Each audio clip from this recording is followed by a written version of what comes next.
Olá!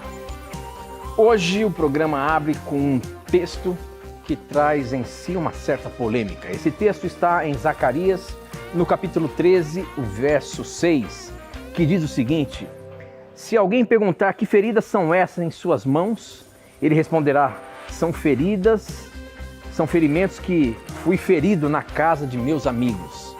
E esse é um texto que se aplica a Jesus, porém, no seu contexto, apresenta falsos profetas. Está falando de falsos profetas, e aqui estamos falando de um falso profeta que tinha em seus cultos a mutilação, por exemplo. Por que se usa esse texto em referência a Jesus? Que feridas são essas em suas mãos? O porquê está sendo usado esse texto desta forma? Se o seu contexto está querendo dizer outra coisa. Esta e muitas outras questões você acompanha agora, pois está no ar, Na Mira da Verdade.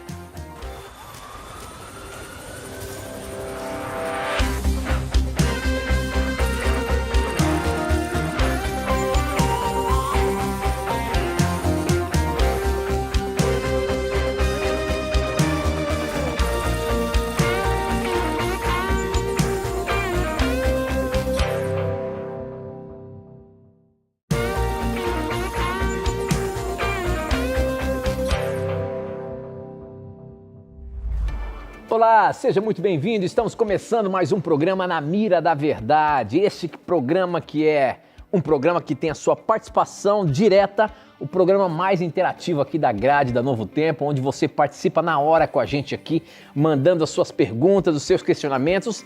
E professor Leandro Quadros, que está na Mira da Verdade, tem que responder a você através da Bíblia Sagrada. Então é ele, professor Leandro Quadros. Tá pronto aí, meu amigo, para mais um programa aí cheio de perguntas e respostas aí que você tem que dar baseando-se na Bíblia?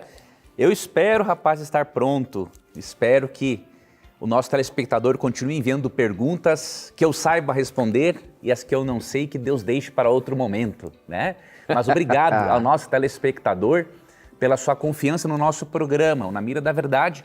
Entre outros objetivos, tem o principal objetivo de levar você a um contato maior com as Escrituras, incentivar você a buscar na Palavra de Deus as respostas e soluções para a sua vida. Então seja muito bem-vindo ao nosso programa e pedimos desde já que, se você está aí assistindo por alguma rede social, que você compartilhe com as pessoas este programa para que mais pessoas possam assisti-lo e assim serem impactadas pela Palavra de Deus. Você sabe que hoje em dia muita gente acaba se acomodando aí, tem a tal da ferramenta do ChatGPT e as inteligências artificiais aí, então qualquer dúvida corre lá no ChatGPT, qualquer assunto corre no ChatGPT. Será que de fato ele vai te dar as respostas certas na Palavra de Deus, ou é um aglomerado de informações que tem na internet que ele acaba montando alguma coisa para te trazer uma informação? Cuidado com isso. O importante é você estar na palavra, baseado na palavra, e aí sim você vai ter a resposta que você precisa. Muito bem, nós abrimos o programa, professor, com um texto que até me chamou muito a atenção. Essa pergunta veio pelo nosso Instagram, que nós colocamos ali antes de começar o programa. Quem mandou foi o Genivaldo, e ele fala o seguinte: eu quero perguntar por que a maioria dos pregadores utilizam isoladamente o texto de Zacarias 13:6 aplicando a Jesus. Pelo contexto, verificamos claramente que Zacarias está falando de falsos profetas. Observe que o falso profeta, ao ser questionado sobre as feridas em suas mãos, ele mente que são feridas que foi ferido na casa de seus amigos. Ou seja, o texto está falando de um falso profeta que está dando uma desculpa para as feridas em suas mãos, que o identificava como participante de rituais de mutilação presentes nas falsas religiões. Dessa forma, não é de Jesus, e sim de um falso profeta que o texto aborda. Professor Leandro Quadros, eu não tinha parado para pensar isso. Você vê que quando a gente vai estudando a Palavra de Deus, um pouco aqui, um pouco ali, a gente vai encontrando os assuntos na Palavra de Deus e sempre nós estamos aprendendo. De fato, o contexto aqui do capítulo 13 está falando de vários profetas, falsos profetas, né? Agora aqui, de uma forma já se viu aí ser aplicado a Jesus. Como é que a gente pode entender isso, professor? Pois olha, uma coisa a título fundamental, todo estudante da Bíblia, ele tem que ter como meta entender o propósito original pretendido pelo autor inspirado. Essa é a principal meta de um estudante da Bíblia. Mas como é que a gente identifica isso, professor? Aí que está o detalhe. Uma das formas é ler contextualmente o verso. Aqui está o detalhe. É muito perigoso eu usar um método chamado texto-prova. O que é esse método? Se tem uma expressão num verso, eu acabo interpretando essa expressão de acordo com aquilo que eu entendo da expressão, e se eu pego a mesma expressão num outro texto, eu já suponho que em ambos os textos a mesma palavra ou expressão tem o mesmo significado. Então a pessoa leu aqui, no verso 6, que feridas são essas em tuas mãos? Ele já imagina que como Cristo foi ferido nas suas mãos, então o texto se refere a Jesus. E isso é um problema, nós não podemos fazer isso. O que nós temos que fazer? A nossa imaginação, ela não é intérprete da Bíblia. Devemos fazer uso da imaginação para entendermos aquilo que o profeta original intencionava nos transmitir. E aí, quando nós lemos o contexto, eu sugiro que depois o nosso telespectador leia dos versos 1 ao 6, mas eu vou ler aqui a partir do verso 3, percebemos que realmente o contexto fala de falsos profetas. Então vamos ler aqui. Quando alguém ainda profetizar, seu pai e sua mãe que o geraram lhe dirão: não viverás, porque tens falado mentiras em nome do Senhor. Seu pai e sua mãe que o geraram o traspassarão quando profetizar. Olha que interessante. As mãos feridas aqui é uma profecia de que isso aconteceria contra os falsos profetas da parte dos próprios pais. Verso 4. Naquele dia se sentirão envergonhados os profetas, cada um da sua visão quando profetiza.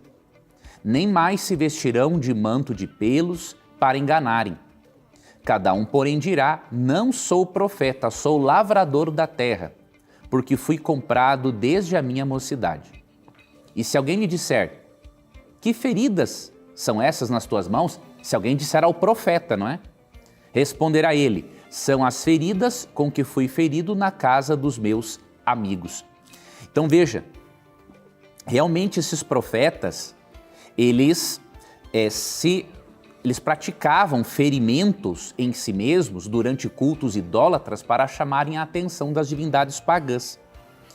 E aí, este profeta acusado, até mesmo pelos seus pais de ser um falso profeta, ele iria dar a desculpa de que aquelas feridas foram causadas porque ele estava numa briga com alguém, com algum amigo, com algum familiar. Então, realmente, o contexto fala de falsos profetas. Agora, o que leva alguns oradores e até mesmo qualquer pessoa que usa-se de uma aplicação homilética se utilizar disso aqui para se referir a Jesus? O verso 7, por mais que os versos 1 a 6 falem dos falsos profetas, o verso 7 tem algo interessante, que diz assim, ó: desperta, ó espada, contra o meu pastor e contra o homem que é o meu companheiro, diz o Senhor dos Exércitos. Fere o pastor e as ovelhas ficarão dispersas, mas volverei a mão para os pequeninos. Aqui fala do momento em que Zorobabel, que era o importante líder religioso, ele teria sido a esperança do povo de uma reforma espiritual e religiosa. Aqui fala de um provável ferimento que ele receberia por ser fiel a Deus. Aí no Novo Testamento, olha que interessante, os profetas aplicam, os evangelistas aplicam, como Mateus, Marcos e Lucas, aplicam esta menção ao ferimento do pastor e à dispersão das ovelhas aplicam a Jesus Cristo. Né? Quando Cristo é preso, quando Cristo é ferido, aquilo dispersa os discípulos, que acabam abandonando o Senhor naquele momento. Então, o que nós podemos concluir? Realmente, dos versos 1 a 6, a referência é a falsos profetas. Mas se considerarmos o verso 7, é até compreensível a aplicação homilética que um orador faz durante um sermão a respeito desse texto. O que eu sugiro? É que não diga que os versos 1 a 6 fala de Jesus, porque não fala, mas que por causa do verso 7 se aplica em algum momento que Jesus seria ferido. Como os evangelistas aplicam o verso 7 a Jesus, veja, um profeta inspirado, seja canônico ou não canônico, ele pode fazer diferentes aplicações. Ele não tira o texto necessariamente do contexto, ele dá um contexto a mais sobre inspiração, porque quem é inspirado, seja um profeta canônico ou não canônico, ele tem inspiração e autorização para isso. Agora, nós, que não somos profetas, que não somos inspirados, nós não temos autorização para isso. Então, sempre priorizemos o que o texto diz, né? E aí, que as nossas aplicações homiléticas sejam apenas resultado daquilo que o texto realmente está dizendo. Agora, você disse que no Novo Testamento também tem uma suposta aplicação a esse texto? Só do verso 7. Então, mas tem. Tem do verso 7. Agora, dos versos 1 a 6, realmente, ó, que feridas são essas nas tuas mãos, Tito? Que até existe uma música muito bonita sobre isso, realmente aqui se refere a falsos profetas.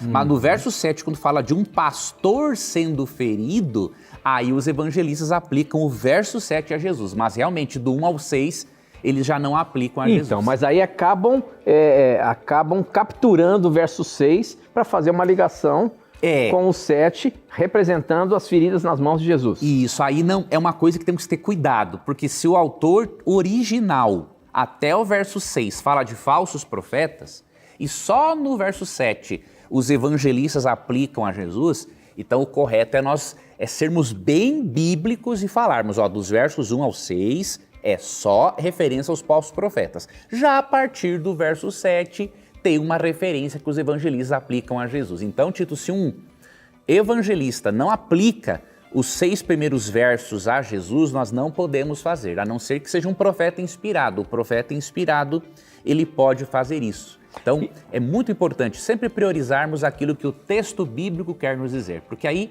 quando compreendemos o propósito original do autor, aí estaremos habilitados para aplicarmos o texto corretamente às nossas vidas.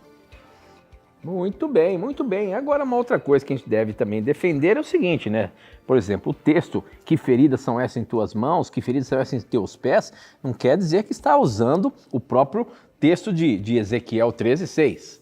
Porque feridas nas mãos e nos pés, foi Jesus que teve, não é mesmo? Foi Jesus que teve, né? Isso aqui é uma coisa paralela também, é que talvez possam pensar que foi tirada desse texto, né? Mas não necessariamente foi, porque no próprio Novo Testamento fala das feridas de Jesus, dos pés, nas mãos e tudo mais. É que aqui no verso 6, Tito, só fala das mãos. Exatamente, né? Só fala das mãos, porque aí tinha uma referência a essa questão da mutilação falsa doutrina. Isso mesmo. Né? Já lá no Novo Testamento, falando das feridas de Jesus, dos pés e nas mãos. Então, às vezes, aqui a dúvida, de repente, do nosso telespectador foi que talvez estejam aplicando, pode ser que estejam, de fato, pregadores aplicando isso aqui de forma errada, né? Mas, como você bem explicou, há um contexto mais amplo, né? Exatamente. Então, o que eu sugiro, Tito? O pregador, até o verso 6, não aplicar a Jesus mesmo. Né? Porque até o verso 6, claramente fala dos falsos profetas. Já a partir do verso 7, quando fala do pastor de Deus sendo ferido... O próprio Novo Testamento já usa essa aplicação. Exato. Aí sim, no verso 7 em diante, Tito, o Novo Testamento aplica a Jesus. É uma referência que é a Zorobabel, mas aí Mateus, até tem aqui a referência, Mateus 26, 30 a 35, Marcos 14, Lucas 22, já eles aplicam a partir do verso 7 a Jesus. Então nós temos que fazer isso. Usarmos apenas as aplicações que o profeta faz para o texto bíblico. Muito bem, muito bem. É isso daí, participe, mande as suas perguntas pra gente. Use aí o nosso WhatsApp, o número é 12981510101. Você também pode usar as nossas redes sociais, através do Instagram, @NaMiraDaVerdade, lá no Facebook, namiradaverdade.nt. E você pode mandar as suas perguntas aí pra gente através desses mecanismos. E eu estou ligadinho aqui no YouTube também, que você que está assistindo a Novo Tempo aí pelo YouTube, você que é inscrito no canal do YouTube da Novo Tempo, você também pode, nos comentários, mandar a sua pergunta pra gente, tá bom? Nós temos uma aqui que chegou pelo nosso WhatsApp, pelo SMS também, mande, que eu sempre dou uma pescada ali, jogo a minha isca ali também, tá bom? Essa aqui quem mandou foi o Cleiton, ele perguntou o seguinte: em Romanos 8:26 fala que o Espírito Santo intercede por nós. Mas não é Jesus o nosso único intercessor? Essa é a dúvida do Cleiton, professor. Aqui está falando que o Espírito Santo intercede por nós, porque nós não sabemos nem orar, né, a Deus. E é isso que fala o texto. E a dúvida do Cleiton é, não é só Jesus que é o nosso único intercessor? É que são intercessões diferentes. Agora, né? o Espírito Santo é Deus. Ele intercede por nós também, não é? Sim, mas aqui a intercessão do Espírito, ela é diferente em função e propósito.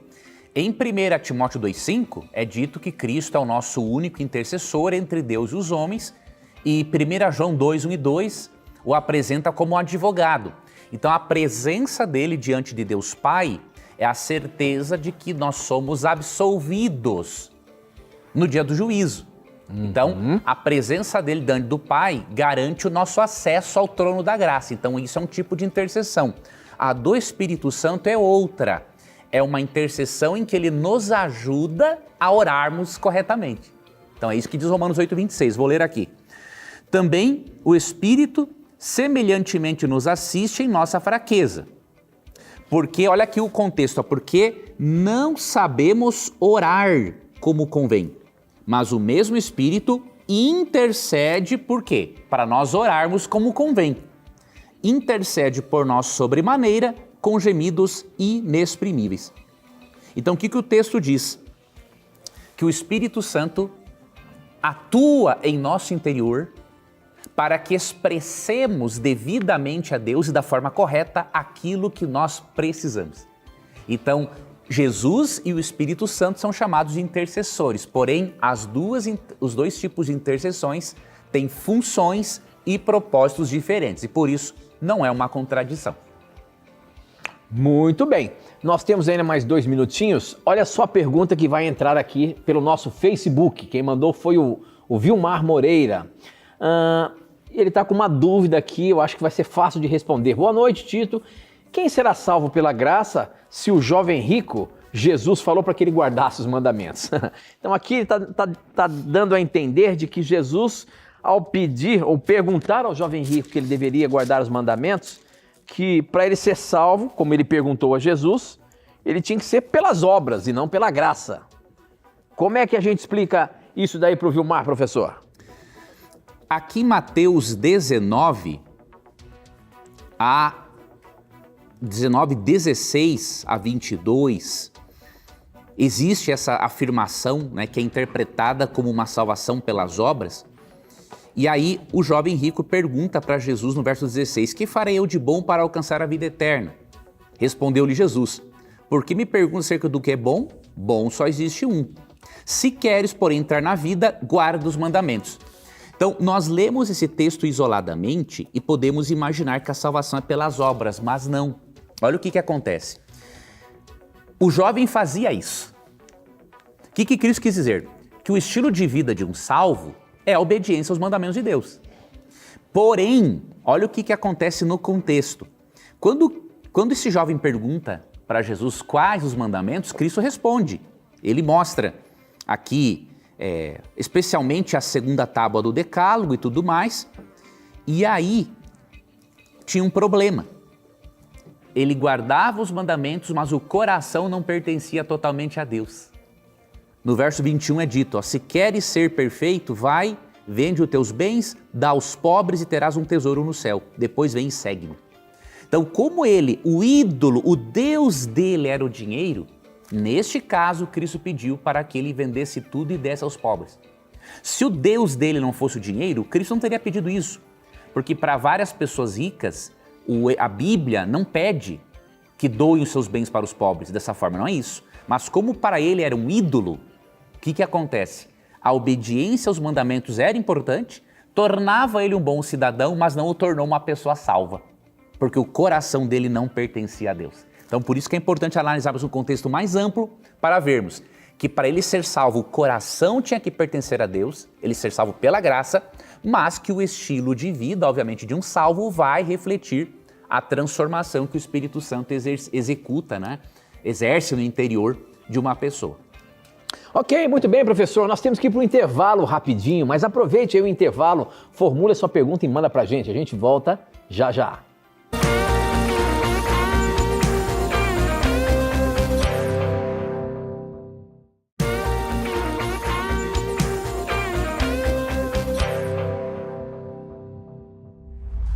Já estamos de volta e eu começo esse bloco falando para você que você pode estudar mais a fundo a Bíblia com os textos difíceis que você se depara no estudo da Palavra de Deus através da Revista Esperança Novo Tempo, Na Mira da Verdade. É isso mesmo, você pode ter esse guia de estudo para você se aprofundar mais nos textos difíceis da Bíblia. Aqui, o professor Leandro Quadro preparou com todo carinho várias lições para você aprender sobre textos difíceis, como por exemplo, sobre o consumo de carnes imundas. Muitas pessoas têm dúvidas sobre esses textos e tem textos profundos na Bíblia que podem explicar isso. Textos difíceis sobre a volta de Jesus, textos difíceis sobre a morte, sobre o inferno.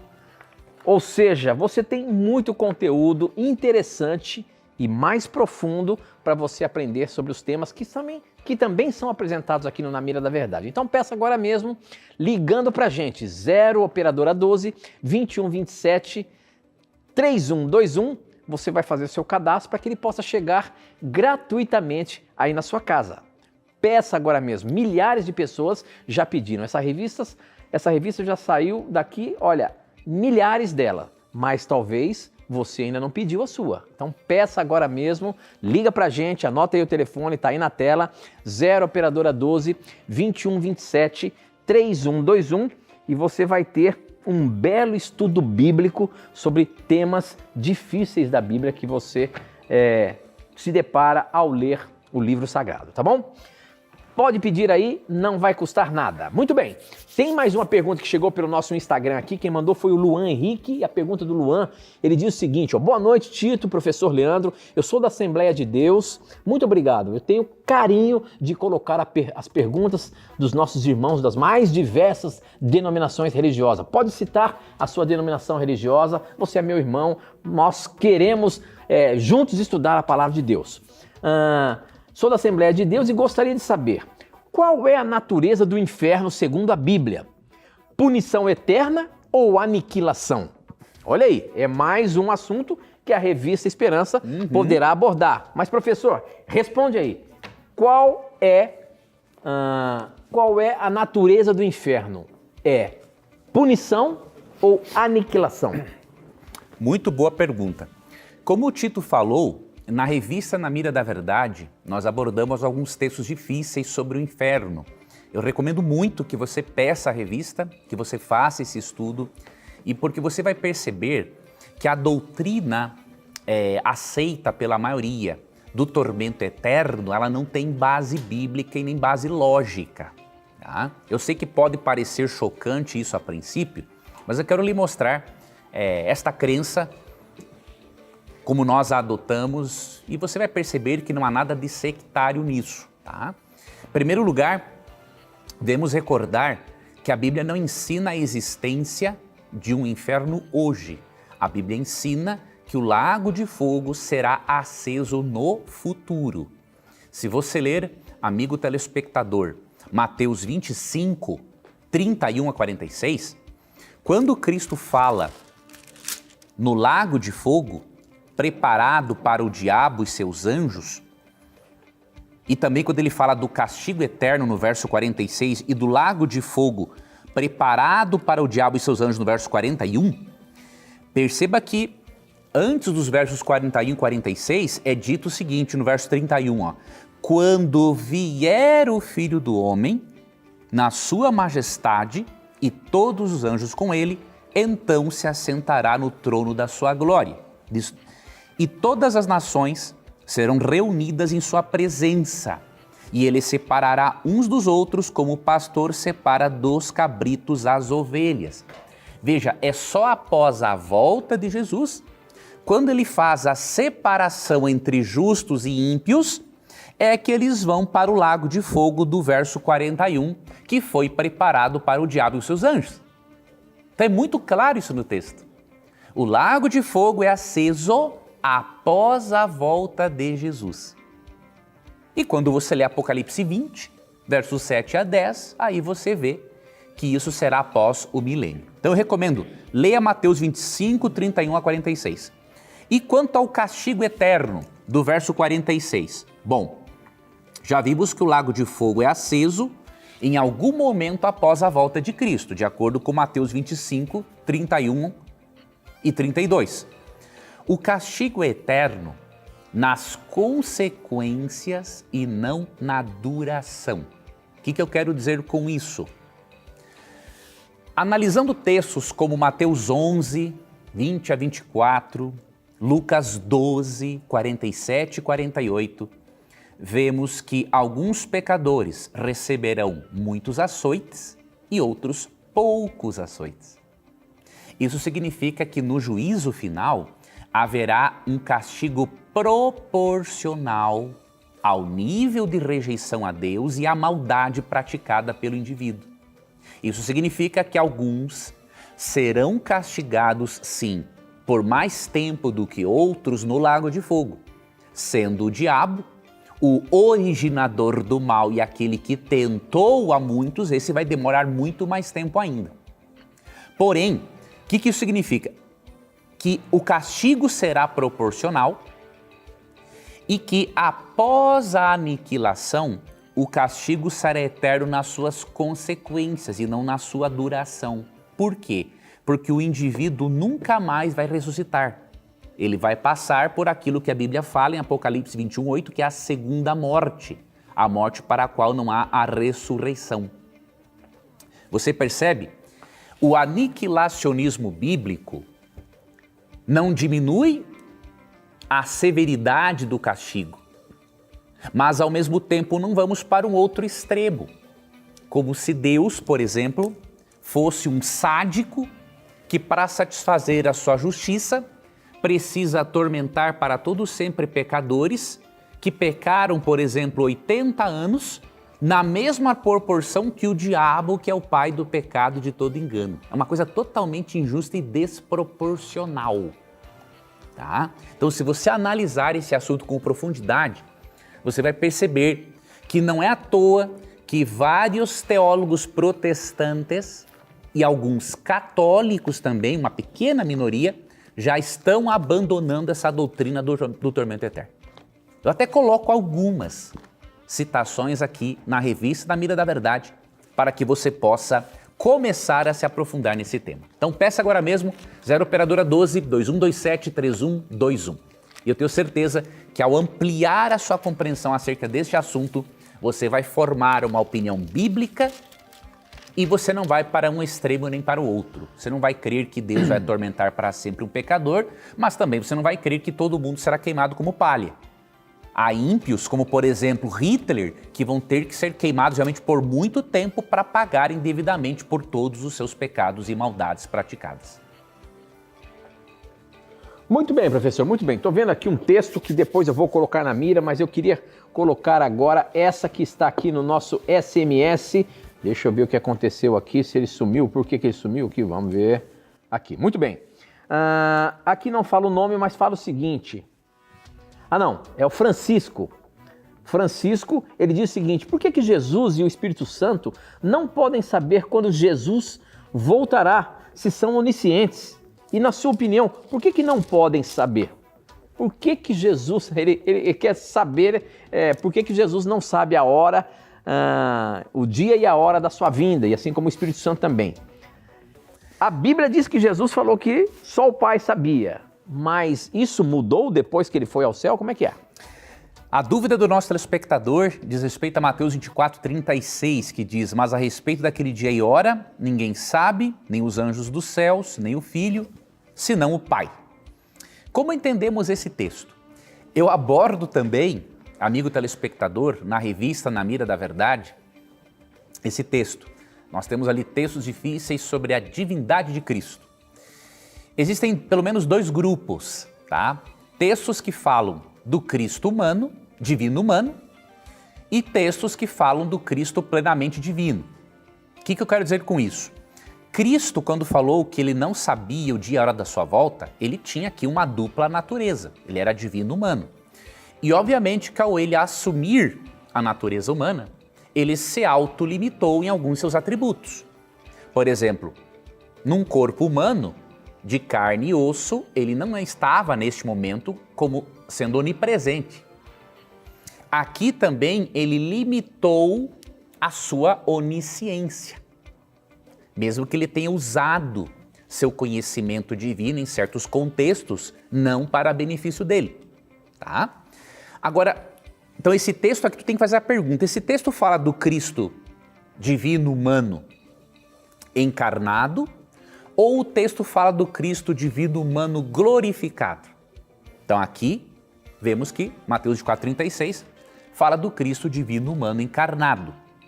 Agora, quando você vai para Colossenses, aí você vê que já fala do Cristo divino humano, porém já glorificado. E aí, o versículo 3 mostra que ele reassume a sua onisciência. Então, a partir deste momento que Cristo volta ao céu, é entronizado, ele reassume todos os seus atributos. E aí o verso 3 de Colossenses 2 falando de Cristo, diz assim: em quem todos os tesouros da sabedoria e do conhecimento estão ocultos. Ou seja, se em Cristo todos os tesouros da sabedoria e do conhecimento estão ocultos, não há nada que Cristo não o saiba. Tá? Então só faça essa distinção. Um texto fala do Cristo divino humano encarnado, o outro fala do Cristo divino humano, além de encarnado, obviamente, glorificado. E aí vemos que Cristo é plenamente Deus e que ele em algum momento apenas se autolimitou para poder se tornar um ser humano e morrer pela humanidade. Ok, muito bem, professor, mas olha só, existe aí no meio da internet afirmações de todos os tipos, sabe? E uma chegou aqui pra gente. E aí eu quero ver você, professor, o que você fala sobre isso. Olha só a afirmação que chegou aqui pra gente, que está rolando pela internet. Assim: Satanás só foi expulso do céu porque alertou a Deus que a criação do homem traria problemas. Professor Leandro Quadros, o que você me diz dessa afirmação? Vamos ler aqui um texto que está em Gênesis capítulo 1, verso 31, que vai nos ajudar a obtermos um princípio, diríamos assim, norteador para termos essa resposta. Quando Deus criou o planeta Terra em 6 dias, né? E depois ele santificou, abençoou e santificou o 7º dia como um memorial da sua criação, no verso 31 é dito o seguinte: viu Deus tudo quanto fizera e eis que era muito bom. Houve tarde e manhã o 6º dia. Quando Deus diz para a inspiração, por meio da inspiração, que todo o seu mundo material era muito bom e o ser humano fazia parte deste mundo, é evidente que Deus aqui não via a criação do ser humano como um problema. O livre-arbítrio dado às criaturas não é o problema. O problema é quando a criatura exerce indevidamente o livre-arbítrio. Então, considerando esse texto de que Deus viu que tudo era muito bom e que a criação dele, inclusive do homem, não era um problema, nós podemos dizer que esta afirmação, para não dizer que é uma afirmação bem idiota, vamos dizer que ela é uma mentira, né? Não faz sentido nenhum. Imagine Deus, que é onisciente, ser avisado por uma criatura que não é onisciente de que a criação do homem traria problema. Simplesmente é um absurdo.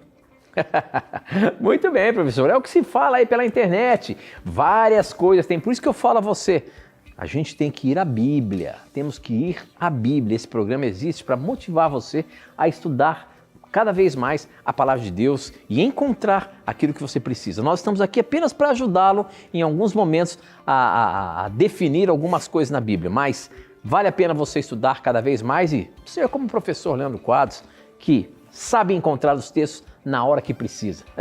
Muito bem, olha só a pergunta que chegou aqui pelo nosso WhatsApp. Quem mandou foi o Túlio Martin, ele é de Santa Cruz das Palmeiras, aqui no estado de São Paulo, e a pergunta dele é a seguinte: eu gostaria de saber se há alguma evidência no Novo Testamento que diga para não guardar o sábado. Existe alguma evidência no Novo Testamento pela qual se diz que não se deve guardar o sábado, professor? Não existe nenhuma.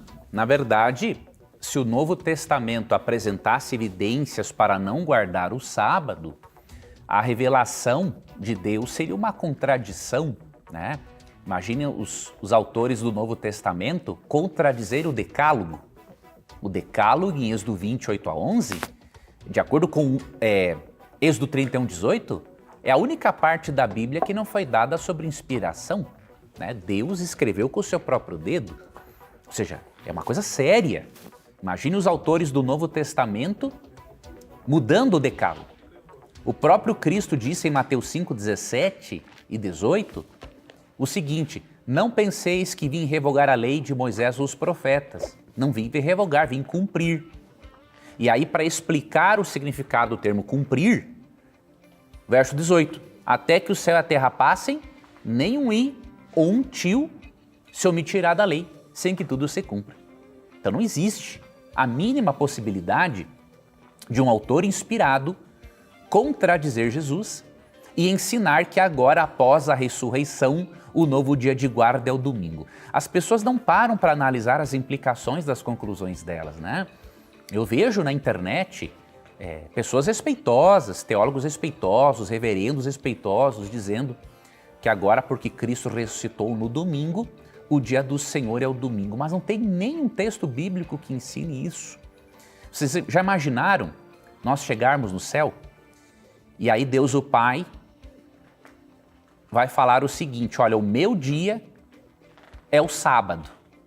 Porque em Isaías, por exemplo, 58, 13 e 14, Deus chama o sábado de seu santo dia. Mas aí Jesus fala, não, já o meu é o domingo. Não tem lógica. Deus não muda nos seus conceitos. Jesus diz em João 10,30 que ele e o Pai são um. Então, a lei de Deus Pai é a lei de Jesus, a lei de Jesus é a lei de Deus Pai, a mesma coisa.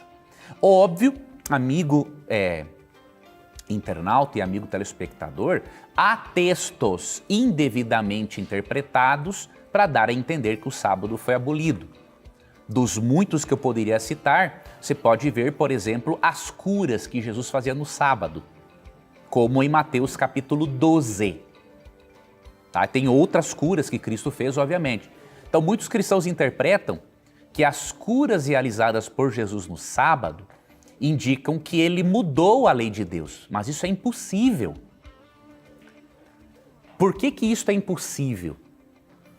Porque se você ler, amigo telespectador, todos os relatos onde Jesus curou aos sábados, Cristo nunca questiona a vigência do mandamento, mas a maneira como ele é guardado.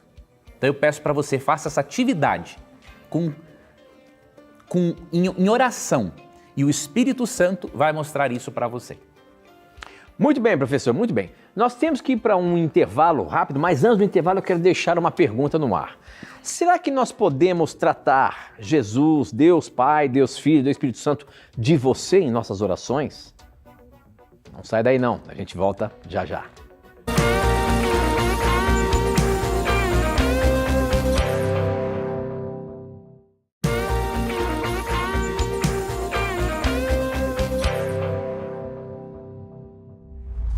Já estamos de volta e eu quero abrir esse bloco falando sobre o projeto Anjos da Esperança. Não sei se você sabe, você que tem acompanhado a programação da Novo Tempo, este é um mês especial de doação para um projeto muito interessante aqui da TV Novo Tempo. Nós estamos produzindo um novo programa com a doutora Rosana Alves, algo que vai mexer com você, vai te ajudar a desvendar muita coisa sobre a nossa mente, sobre o jeito de pensarmos, enfim. É um projeto muito interessante, tá aí aparecendo um pouquinho para você e você pode fazer a sua doação especial nesse mês de agosto, um mês já conhecido de todos os nossos Anjos da Esperança, especial para que você possa fazer uma doação extra sobre um projeto diferente da Novo Tempo. E está aí mais um projeto, mais um programa na nossa grade de televisão. Então, você que é Anjo da Esperança, continue com a gente, venha, faça sua doação, ajude a Novo Tempo a chegar mais longe, alcançar mais pessoas, alcançar todas as classes sociais. Tenho certeza que muitas gentes precisam de esperança. Seja um Anjo da Esperança. Ligue pra gente, 0 Operadora 12 21 27 30 30 e faça a sua doação, tá bom? Ou se você quiser, mande um pix, a nossa chave está aparecendo aí no seu televisor, anjos@novotempo.com, o valor que você quiser. Mas seja um colaborador, ajude a Novo Tempo a continuar pregando. Não sei se você sabe, a Novo Tempo, você que talvez é novo aqui no canal, a Novo Tempo não tem nenhum tipo de intervalo comercial, nenhum anunciante externo para poder custear toda a programação da Novo Tempo. Nós vivemos graças aos nossos Anjos da Esperança. Por isso a gente convida você a ser um Anjo da Esperança e fazer a Novo Tempo chegar mais longe. Se você está gostando da programação, se você ama a programação da Novo Tempo, você que já conhece há um bom tempo, talvez ainda você não fez a sua participação, a sua contribuição, a sua doação, faça agora, liga pra gente. Ou então, pode fazer um pix aí do valor que você quiser, não importa. O importante é você ser um Anjos da Esperança, ser Novo Tempo. Professor, nós fechamos o bloco com uma dúvida, e essa dúvida, quem mandou foi o Miqueias, ele é de Olindina, Bahia, ele congrega na Igreja Batista. Muito obrigado, meu irmão, muito obrigado por você estar aqui com a gente, obrigado por você mandar a sua dúvida pra gente. A minha pergunta é, podemos chamar Jesus ou Deus de você? E também podemos chamar alguma pessoa de mestre? Então, uma diferença aí. A gente sabe que Jesus era chamado de mestre, né? Agora, a gente pode, de uma forma comum, chamar Jesus de você, por exemplo? E tem algum problema chamar alguém de mestre? Mestre, como é que você está? Tudo bem? Mais ou menos isso. Vamos ajudar o nosso irmão da Igreja Batista. Eu entendo a preocupação desse irmão. Ele pode estar pensando o seguinte, bom, se eu chamar Deus de tu ou de você, eu posso estar sendo desrespeitoso para com o Criador.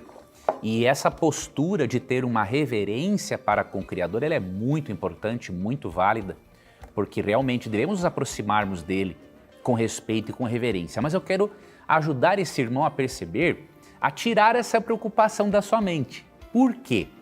Jesus Cristo, quando nos ensina a orar, em Mateus capítulo 6, versos 9 a 14, ele usa o pronome na segunda pessoa, em referência a Deus. Olha que interessante, ó. Verso 9.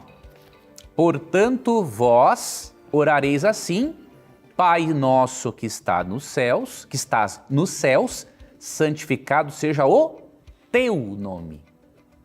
Então, se você chamar Deus de tu ou você, sendo isso com respeito, não tem problema. Verso 10, ó, venha o teu reino, ou venha o seu reino. Faça-se a tua vontade. O mais importante para Cristo aqui na oração é que você fale com Deus como se Ele fosse o seu Pai. E aqui no verso 9, por isso que ele diz Pai Nosso. Deus quer que nos aproximemos dele sim com reverência e respeito, mas com familiaridade.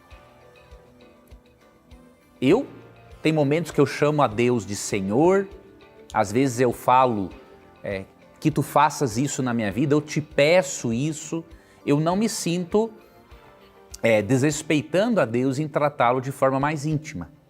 Né? Óbvio, eu posso ter intimidade e ao mesmo tempo respeito e reverência. tá? Sobre a sua segunda pergunta, só vou deixar aqui um verso para você. Quanto a chamar alguém de mestre, entre os dons espirituais, há o dom do ensino, tá? E aí, quando Paulo fala aqui sobre mestres, isso pressupõe que não tem problema você chamar alguém assim, tá? Desde que, obviamente, seja... que não coloque essa pessoa num lugar que não a pertence, que é o lugar de Deus, obviamente. Aqui no versículo 11, de Efésios 4. E ele mesmo concedeu uns para apóstolos, outros para profetas, outros para evangelistas e outros para pastores e mestres. Então, assim como não há problema chamar alguém de pastor, por ter o dom pastoral, não há um problema chamar alguém de mestre, por ele ter o dom do ensino. Muito bem, muito bem. Eu estou acompanhando aqui o pessoal que está nos assistindo pelo YouTube. Tem uma pergunta aqui da Rosilda Jesus dos Santos. A pergunta da Rosilda é o seguinte: boa noite, Tito, professor Leandro. Por favor, me explique Ezequiel 43 e 44. Os versos 25 e 27 de 43, os sacerdotes trabalham no sábado? Já no verso 24 do 44, Deus mandou eles guardarem o sábado. Como é que eu entendo isso? Então vamos lá. Ezequiel, professor, 43, os versos 25 e 27, diz o seguinte, 25 a 27, 43 do 25 ao 27. 7 dias em seguida você oferecerá um bode, um touro e um carneirinho como sacrifício para tirar pecados. Esses animais não devem ter nenhum defeito. Durante 7 dias os sacerdotes consagrarão o altar e o aprontarão para ser usados. Ou seja, dá a entender que estão trabalhando ali, né, no templo e tudo mais, no santuário.